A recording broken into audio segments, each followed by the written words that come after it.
अभी मैं आपको जो कहानी सुनाने जा रहा हूँ, उस कहानी को सुनने के बाद में आपको ऐसा लगेगा कि मुझे अभी कुछ एक्शन लेना है, मेरे टाइम की वैल्यू ये है और मुझे अभी इस टाइम को बचाना है और कुछ बड़ा करना है। ये कहानी आपको जिंदगी भर याद रहने वाली है, क्योंकि कहानी हम कभी नहीं भूलते हैं। कहानी हमें जिंदगी भर याद रहती है।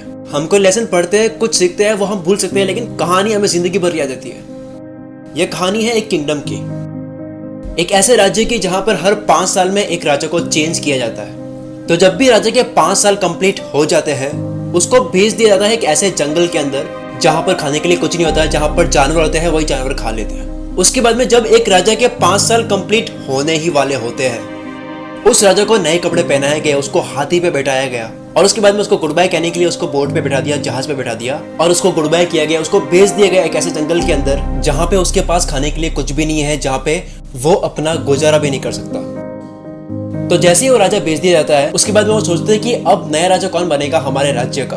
तो उनको पता होता है कि हमारे राज्य में एक बंदा ऐसा है जो बहुत होशियार इंसान है और उसको राजा बना देना चाहिए।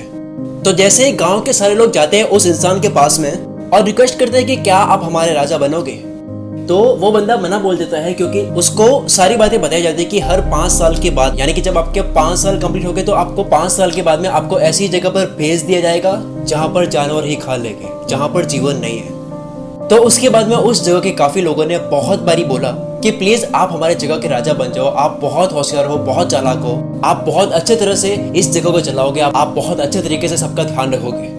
सबकी रिक्वेस्ट करने के बाद में उस इंसान ने बोल दिया हाँ कि मैं आपकी जगह का राजा बनने के लिए भी तैयार हूँ और मैं इस बात को भी एग्री करता हूँ कि 5 साल के बाद में मैं ऐसी जगह भेज दिया जाऊंगा जहाँ पे कोई जीवन नहीं है, ऐसी जगह पर भेज दिया जाऊंगा। तो जैसे ही वो इंसान राजा बन जाता है, 3 दिन के बाद में वो राजा अपने जगह के लोगों को बोलता है कि वो कौन सी जगह है जहाँ पे आप हर बार 5 साल कंप्लीट होने के बाद में उस राजा को भेज देते हो उस जंगल के अंदर। वो राजा जाता है अपने लोगों के साथ में उस जंगल के अंदर, विजिट करता है, देखता है कि वो कौन सी जगह है। विजिट करके देखता है कि वहाँ पे बहुत राजाओं की बॉडीज पड़ी है, बहुत राजाओं की लाशें पड़ी है। वो इतना ज्यादा घना जंगल है, वहाँ पे देखता है कि बहुत अलग अलग तरह के जानवर है। उसके बाद में राजा का चलता है दिमाग। उस जगह को देखने के बाद में राजा क्या प्लानिंग करता है, राजा अपने 5 साल में बहुत ही गजब की प्लानिंग करता है। यही से आपको कुछ सीखना है।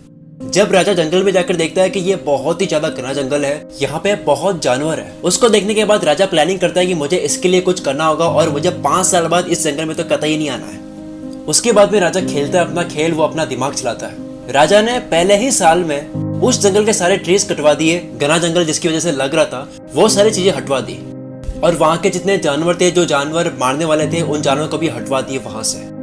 राजा ने दूसरे साल में उस पर और काम किया, उसको और थोड़ा सा ऐसा बनाया गया कि वो जंगल ना लगे। तीसरे साल में वहां पे एग्रीकल्चर का काम चलाया गया। चौथे साल में वहां पे काफी सारी बिल्डिंग्स बनने लगी, वहां पे कॉम्प्लेक्स बनने लगे, वहां पे लोगों ने घर बनाने शुरू कर दिए, वहां पे रोड वगैरह बननी शुरू हो गई और काफी हद तक बन गया था कि वहां पे जाकर रह सकते हैं। 5वें साल में पूरा का पूरा वहां पे लोगों का रहने का पूरा इंतजाम भी कर दिया।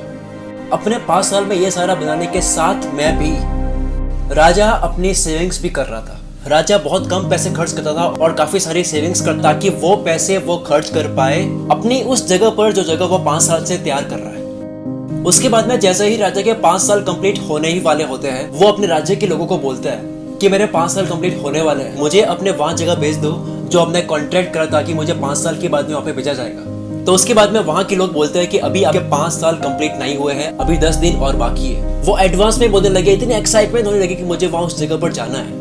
तो जैसे ही 5 साल पूरी तरह से कंप्लीट हो जाते हैं, उस राजा को नए कपड़े पहनाए गए, उस राजा को गुड बाय कहने के लिए हाथी पर बैठाया गया। लेकिन वहां के लोगों ने देखा कि यार राजा तो अभी भी हंस रहा है। हर बार ऐसा होता था कि जितनी बार राजा चेंज होता था, तब 5 साल कंप्लीट होते थे तो हर बार राजा रोता हुआ जाता था और ये राजा तो हंसता हुआ जा रहा है। लोगों ने पूछा कि आप हंस क्यों रहे हो, तो राजा सबको बोलता है, और ये लाइन आपने बहुत जगह सुन रखी होगी।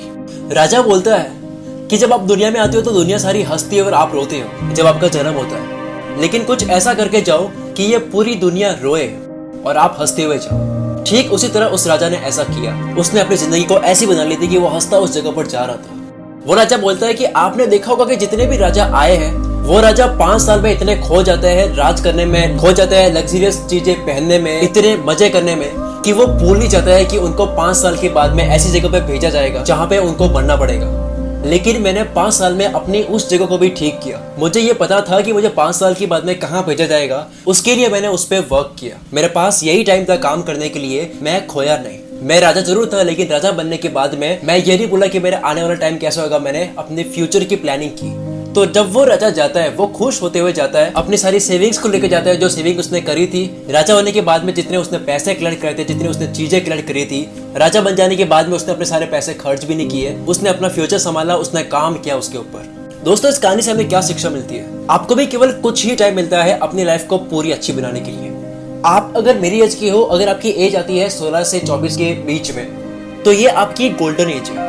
इस एज में आपको जितना जोश मिलता है, जितना आपको जज्बा मिलता है, जितनी एक्साइटमेंट आपके अंदर भरी होती है, उतनी आपकी दूसरी एज में नहीं होती है। इस एज में आपको इतनी मेहनत करनी है कि आपका फ्यूचर अच्छा हो।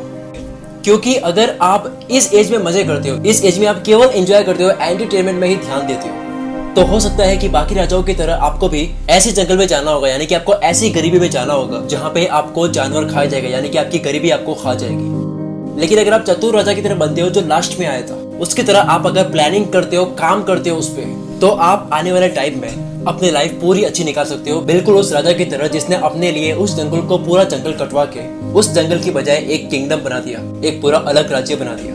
क्या आप अपनी जिंदगी का एक राज्य बना रहे हो, या फिर आप अपनी जिंदगी के जंगल को जंगल ही बनाकर रख रहे हो?